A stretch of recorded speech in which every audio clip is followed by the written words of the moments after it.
ईरानी फौज का बयान हम आपके सामने रख रहे हैं। उन्होंने बयान दिया है कि खित्ते में अमरीकी फौजी अड्डे खतरे में हैं। ईरानी फौज ईरान के खिलाफ मजीद किसी भी जारहाना इकदाम का मजीद ताकतवर जवाब देगी।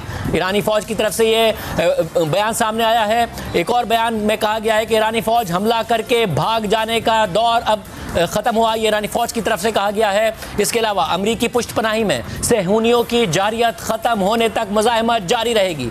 ईरानी फ़ौज का ताज़ा बयान हम आपके सामने रख रहे हैं। एक तरफ जो आप मनाजिर देख रहे हैं वो ईरान की तरफ से दागे गए मिसाइलों के हैं जो कि कतर में अमरीका की बेस पर दागे गए, जिसमें कतर की तरफ से ये दावा सामने आ रहा है कि ईरान ने पहले ही बता दिया था, इसलिए इन बेसिस में कोई जानी नुकसान नहीं हुआ है। दूसरी तरफ आपको सहाफ़ी जॉन हुसैन लाइव मनाजिर दिखा रहे हैं और उन लाइव मनाजिर में तेहरान में धमाकों की आवाज़ें सुनी जा सकती हैं। तेहरान पर मिसाइल हमले हुए हैं मगर सहाफ़ी जॉन हुसैन बता रहे हैं कि उन्हें इंटरसेप्ट किया जा रहा है। इसके अलावा ईरानी फ़ौज का बयान सामने आया है। ईरानी फ़ौज ने कहा है कि खित्ते में अमरीकी फ़ौजी अड्डे खतरे में हैं। ईरान के खिलाफ मजीद किसी भी जारहाना इकदाम का मजीद ताकतवर जवाब मिलेगा। हमला करके भाग जाने का दौर अब ख़त्म हुआ।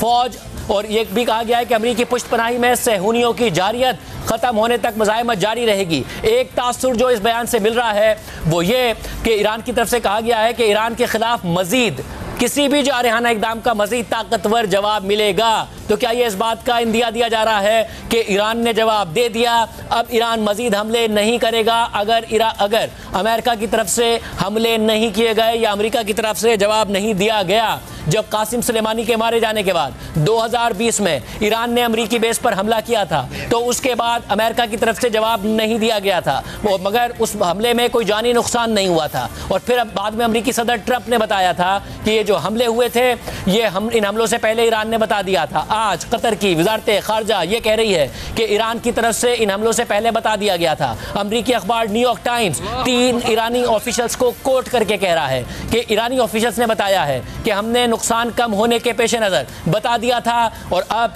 कतर की तरफ से कहा जा रहा है कि बेस को मुकम्मल तौर पर खाली करा लिया गया था। और उसके बाद ईरानी फ़ौज की तरफ से बयान सामने आया है जिसमें यह कहा गया है कि मजीद ईरान के खिलाफ मजीद किसी भी जारहाना इकदाम का मजीद ताकतवर जवाब मिलेगा, मजीद हमले का ताकतवर जवाब मिलेगा। इसका क्या ये मतलब है कि ईरान अब मजीद हमले नहीं करेगा उस वक्त तक कि जब तक अमेरिका इन हमलों का जवाब नहीं देता? और क्या अमेरिका की तरफ से अब इन हमलों का जवाब दिया जाएगा जबकि कोई जानी नुकसान नहीं हुआ है? और ख़ुद कतरी हुक्काम ये कह रहे हैं कि कोई जानी नुकसान नहीं हुआ क्योंकि अमेरिका की बेस को पहले ही खाली करा लिया गया था। और खाली इसलिए करा लिया गया था क्योंकि हमले से पहले ईरान की तरफ से बता दिया गया था। और क्या ये अब जवाब समझा जाएगा और एक हतमी जवाब समझा जाएगा?